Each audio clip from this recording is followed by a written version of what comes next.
Panibagong araw, panibagong video na naman. Kamusta kayo guys? Sana ay okay lang ang lahat. So ayan na nga, agang-aga busy agad ako. Kasi tulog pa si Clyde, so nakaw-oras na naman ako.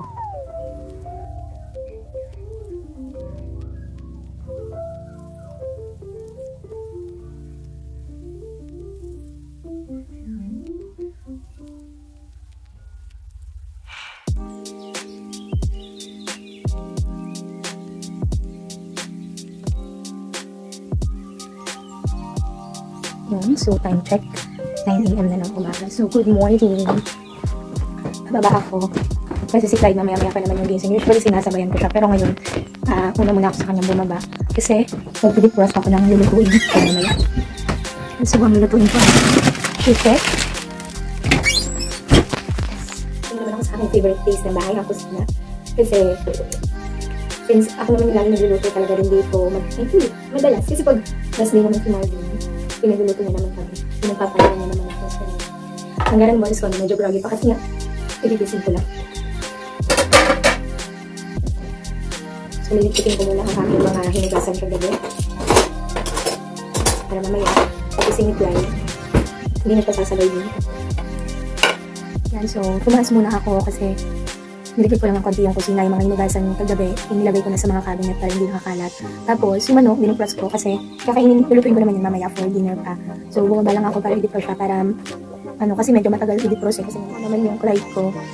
So, ang gagawin ko naman muna is, maglilinis ako ng kanyang playroom. Kasi yung playroom niya ay super kalat talaga. May playroom si Clyde dito, pero maliit lang naman. Tapos, ginagawa din namin yung sampayan. So, mamaya makikita nyo, may mga sampay-sampay din nun. Actually, ito din, mga panlamig namin yan, nakikita nyo, sinampay ko lang yun. Dati kasi nakasabit lang yan dito sa paligid ng kwarto namin. So, yung sampayan na yan is, nakuha lang din ni Marvin sa Finn. Pinakita niya din sa akin yan. Tapos sabi ko, sige kunin mo kasi nga, ang gara naman ng mga jacket namin, ng mga panlamig namin na may mga pako-pako lang dito sa gilid ng kwarto, tapos isinasamit namin. So, sabi ko, para medyo organized naman, kahit pa paano. Kunin niya, dalawa yan, yung isa nasa playroom ni Clyde kasi yung mga panlamig naman ni Clyde yun nandun. Ito, panlamig ko and panlamig ni Marvin. Pero, parang, puro panlamig ko lang halos. Ilang piraso lang yung kay Marvin. Okay, yung dami kong panlamig. Galing yan sa mama ni Marvin. So, wala akong biniling panlamig actually. Ay, meron pala. May pinili akong panlamig sa Pilipinas, isa lang. Tapos, never ko pa siyang nasusuot. And, hindi ko siya binili ng brand new. So, okay ko lang siya binili. Kasi nga, di ba mahal yan? And sabi nga ni Marvin, Mami, pwede ka nang hindi bumili ng mga panlamig kasi madaming panlamig ang nanay dito. Tapos, since January nga kami dumating dito, so winter season, kailangan ko talaga ng panlamig. And si Clyde na lang yung binilan ko. Pero kung tutuusin, si Clyde, nung pagdating namin dito, ang dami rin talaga nagbigay sa kanya ng mga damit. And even sa akin, ang dami. So yan, kaya dumami ng ganyan yung panlamig ko. Kasi nga, bigay din talaga ng mga pinsan, asawa ng pinsan ni Marvin, ganyan. So, praise God, I'm so thankful kasi ang laki din naman talaga ng matitipid namin up until now. Kasi kahit yung mga pambahay ni Clyde, inibigay lang din. Kasi dito, siguro, for me, hindi talaga practical na bumili ng bagong damit, bumili ng mga bagong laruan. Kasi diba, may laruan, sinisira agad. Parang last time, bumili kami kay Clyde ng laruan, 99 krone. Dalawang maliit na sasakyan lang yun. Well, kailangan niya kasi nga si Marvin may kinuha siya na parang rampahan ba ng sasakyan, walang car. So, yun, binili namin para doon. Biruin mo 99 krone, so i-times mo siya sa 5. Yun, sa peso. So, sabi nga sa akin ni Marvin, wag daw ako mag-compute. Ganyan. Kasi nga, syempre pag nag-compute nga ako, malulula ako sa plasya. Pero kahit na, parang sa dalawang maliit na laruan, ganyan. Kasi nga, di ba sa Pinas, may mabibili ka na 300-100 na sasakyan, tapos medyo malalaki na, though pangit yung quality, okay lang din naman kasi sisirahin lang din naman. Kasi nga yung mga toddlers, usually nagsisira lang talaga sila ng laruan, nagbabato, diba? So, hindi din ako masyadong bumibili talaga ng mga laruan na mamahalan. So dito, since nakakakuha kami ng libre, and may nagbibigay din kay kay Clyde, so we don't need to buy any toys for him. Siguro pag nag-birthday na lang siya, syempre special yun. So, meron kami na magtuto na yung anak ko sa June 26. Ang bilis ng panahon. Tapos yung damit, hindi din siya practical kasi ilang season dito. May winter, spring, summer, fall. So, yung season na yun, you need different clothes. Lalo na pag pinasok na si Clyde sa Barnahage. So, yung Barnahage is like a daycare sa atin, ganyan. Pero dito kasi, 2 years old pa lang, pwede lang ilagay doon. So, baka nagtataka kayo, ba't pwede pasok si Clyde sa Barnahage? Papasok si Clyde sa Barnahage kasi nga, nakantay dito sa bahay pag mag-nurse course ako. So, kailangan ko kasing mag-aral ng language nila. So, may alam na akong konti, pero mga basic lang, yun lang yung naginamit. Yan, so, pag napasok na dun si Clyde sa bayan ko, iba-iba yung clothes naman susuot niya kasi alangan naman magsuot siya ng pang-winter kahit summer, diba? So yun. So, since marami naman nagbibigay kay Clyde, kasi may mga pinsan si Clyde dito na lalaki ba na ahead sa kanya. So, yung mga pinaglitan, magaganda pa naman. And madami din talaga yung Billy Clyde. Tsaka may ninang din siya dito na nagbibigay ng damit kasi yung anak ng ninang niya is lalaki din. So, shout out daw sa ninang Cherry ni Clyde. Ayun, so shout out din kay Ate Gina and Ate Sugar na lagi nagbibigay talaga ng damit. Si Ate Sugar, siya yung may baby na may ahead din kay Clyde, lalaki din. So, madalas si Ate Sugar yung nagbibigay ng damit ni Clyde. Si Ate Gina naman, yung mga panlamig, ito talaga na so thank you. Sobrang appreciated po namin yun. Biglang nagising si Clyde sa kalagitnaan ng pagbivideo. Talaga naman. At siya ay nagmaktol ng todo-todo. Akala ko ay na-video ko. Di ko pala napindot ang play button. Yan. After niya magising, bumaba na rin kami at kumain. At ito naman ang aming kinain. Yan lang din po ay tira namin kagabi. Tapos na po kami dito sa kusina. Napakain ko na ang aking bebe. And tinan niyo naman yun. Ako, walis ang pinagkakahat. May laruan siya dito sa baba actually, pero hindi niya nilalaro. Gusto niya talaga yung mga kaldero, yung mga walis, yan. So, tapos na po kami magkain. Papanik na ulit kami sa taas. Tapos na din ako mag-marinate ng aking iluluto for dinner. So, ito siya. Na-marinate ko na. Then, mamaya, iluluto ko naman. Aming menu for today is creamy chicken with mushroom. So, yan ay, ano ko lang. Experiment ko lang. Mahilig ako mag-experiment na niluluto ko. So, thankful na lang din ako kasi hindi naman napili yung mga kumakain dito sa bahay. Nasasarapan naman sila. So, pwede na yun. Ano? Isa yan. Papogi ka na? Papogi! So, liliguan ko na si Clyde niya. At bago nga kami pumanik, nagligpit muna kami ni Clyde ng kanyang kalat. Very good. Ako, very good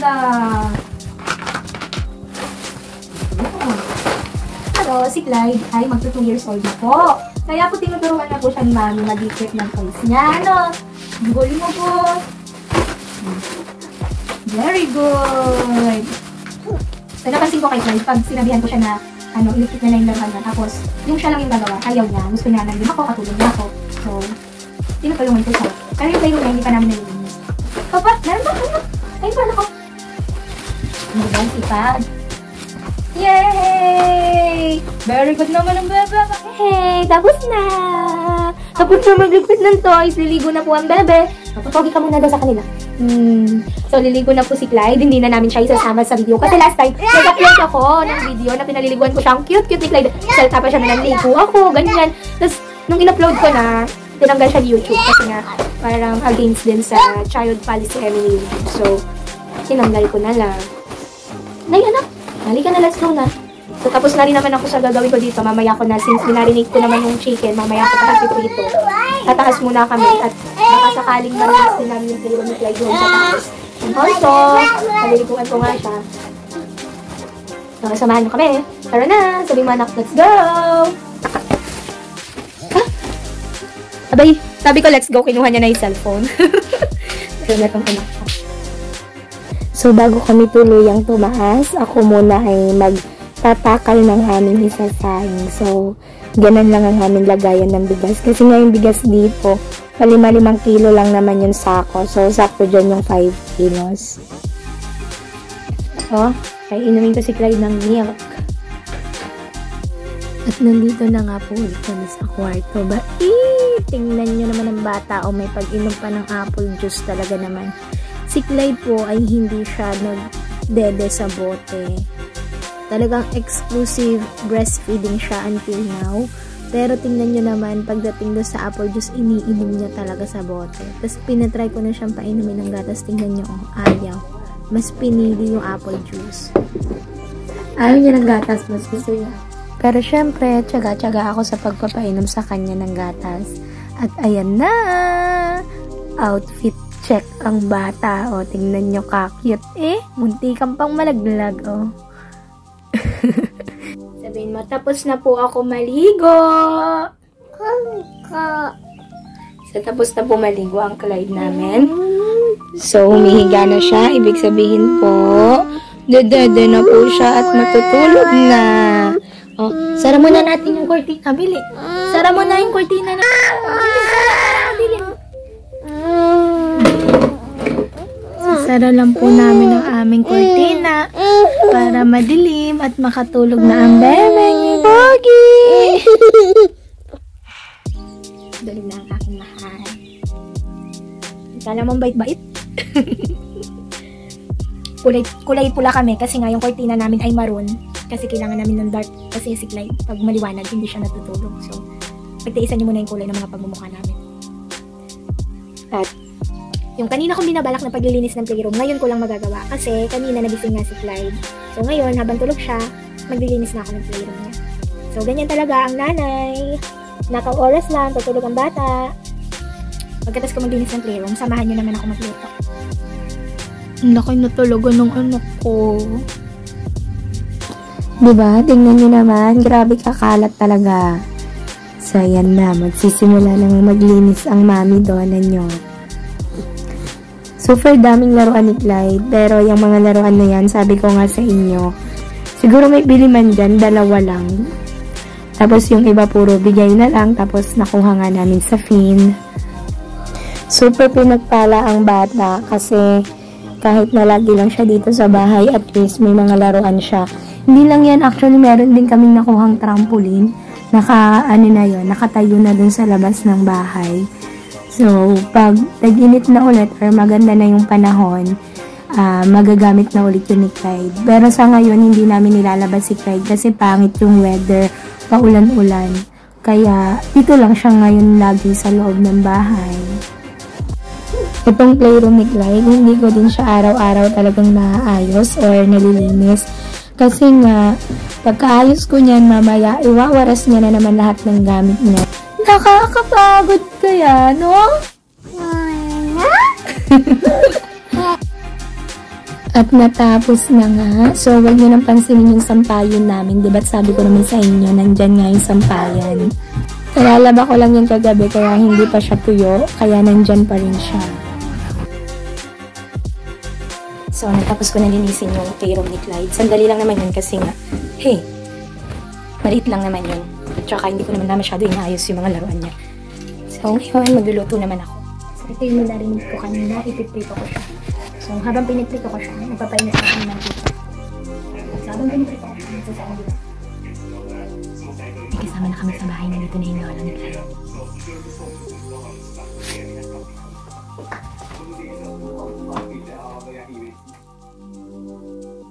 So, ayan na nga, mainit na ang mantika. Nagpiprito na ako ng manok. Bali, ito ay chicken breast na iniwa ko ng maninipis para manuot yung lasa ng marinade ko.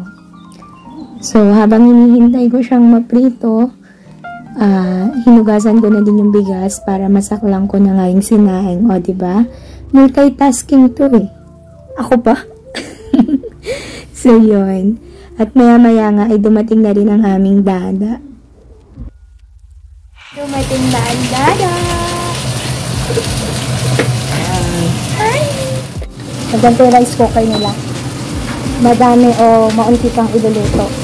45 minutes. So, ayan. Pinabaliktad ko na ang aking chicken breast.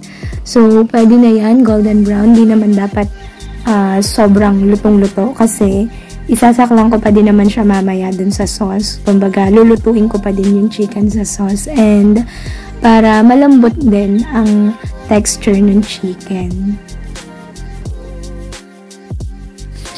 And for the hiwa naman ako dito ng aking mga gagamitin para sa white sauce. So, sabi ko nga sa inyo, ang aking menu ay creamy chicken with mushroom. So, ito ay experiment ko lang din. Kasi kung ano lang yung meron dito sa bahay na pwede kong lutuin, niluluto ko. So, yan. Naghiwa na nga ako ng bawang. Yan yung una kong hiniwa. Then, bell pepper. Laki ng bell pepper nila, diba? So, konti lang yung kailangan ko. And, kailangan ang hiwa nito ay mga pinong-pino para lasang-lasa siya dun sa white sauce.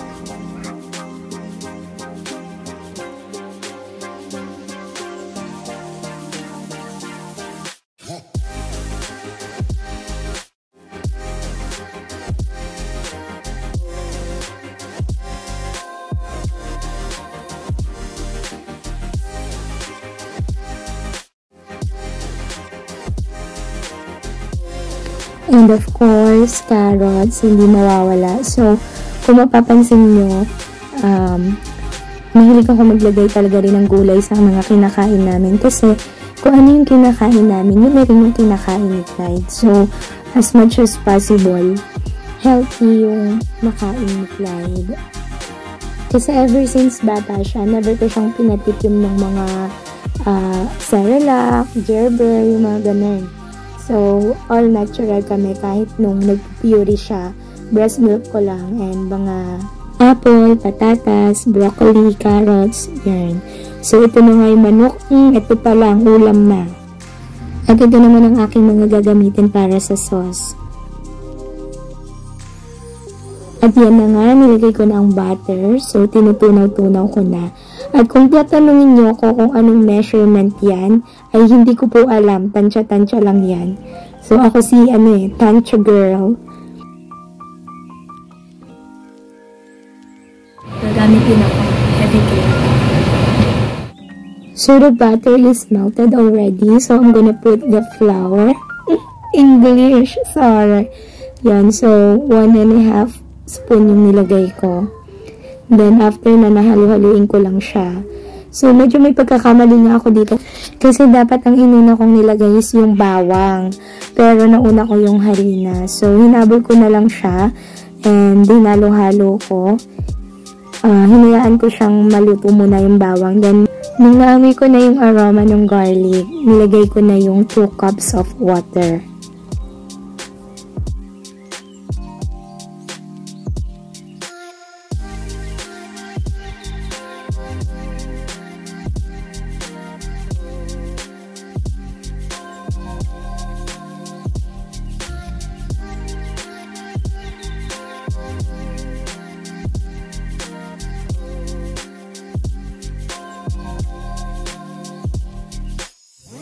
So, yan, nahantayin ko na lang siyang kumulo. Siyempre, lalagyan ko na siya ng pampalasa tulad ng pepper, MSG, and siyempre, di mawawala ang salt.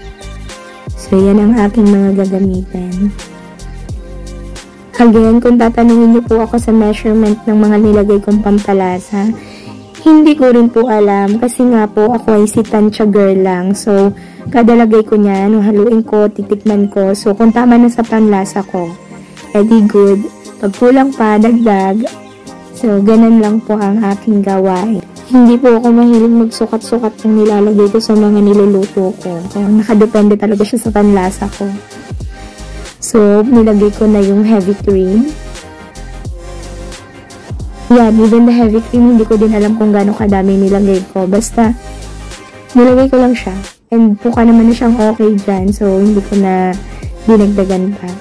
And of course, lalagyan natin ng konting sugar, pambalanse ng lasa. For the halo na si Donna. So, habang pinapanood ko to at nag-voice over ako, nagugutom po ulit ako. Actually, masarap siya. I-try nyo din sa bahay nyo. So, yan. Nilagay ko na ang carrots and hinalo-halo ko ulit. Pakukuluin ko lang yan ng isang beses. Then, isusunod ko na din yung bell pepper.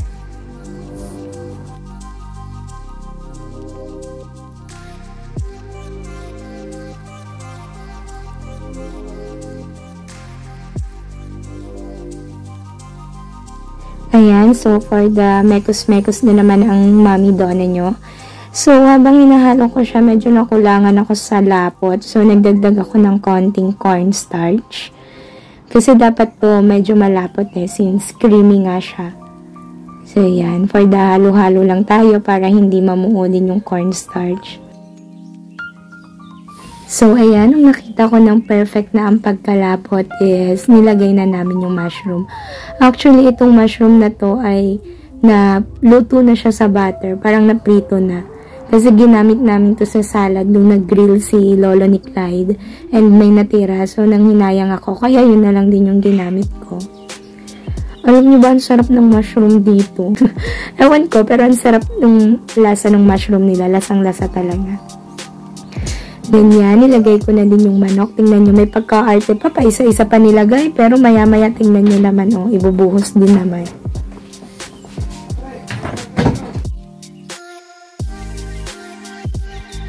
Diba? Look so yummy. Ayan na, hinalo ko na siya para manuot din yung sauce dun sa manok. And pakukuluan ko lang din yan ng sandaling-sandali lang. And after nan, kakain na kami. Speaking, di ba dati sabi ko sa inyo yung dinner dito is 4 or 5 p.m. So ako, nag-a-adjust na din ata yung sikmura ko. Mga ganong oras nagugutom na ako. So, pagdating na alas 10 ng gabi, gutom na naman ako. Wala, breast yun. Getting old. Eat ka na rin? Ha? Kyle, hi daw sa vlog namin. Hi vlog! Welcome to my guys! Oh, wow! Isa'y wow.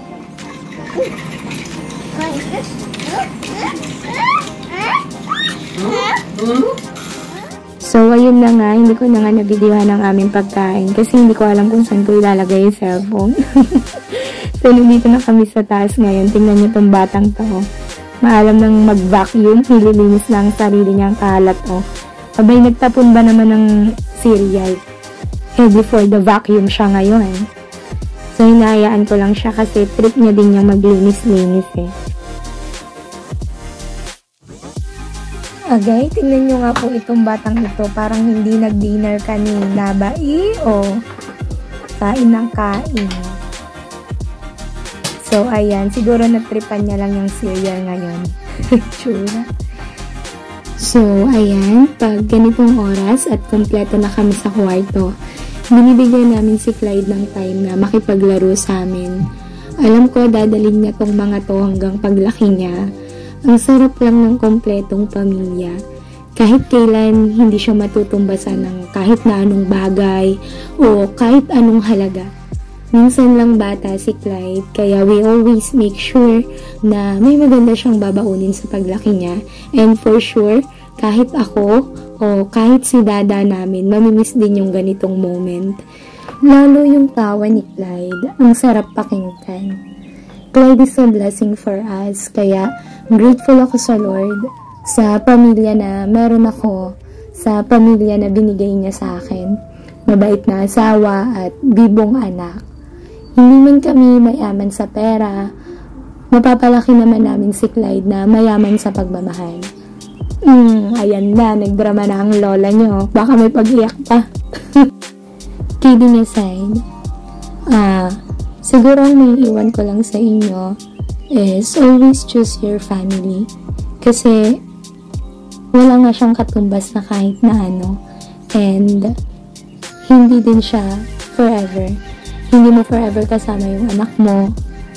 Kasi lalaki din yan So, magkakaroon din siya ng sarili niyang pamilya. So, ngayon, enjoy mo muna yung pagiging magulang mo. Kung meron kang anak na maliit or may toddler ka, mahirap, nakaka-stress din, pero laban lang, kayang-kaya kasi lahat yon mababayaran naman ng tawa, ng hagik-dik ng anak mo. And of course, always ask God to guide you and to help you to be a better parent, a better mom to your child. And also to be a better partner to your husband or wife. So yun, dito na nga namin tatapusin ang aming video. Kaya, kung nagustuhan nyo ang aming vlog, please consider to subscribe to our YouTube channel, Pinoy Fam in Norway. And also, like and share. And we love you. See you on our next vlog. Bye-bye!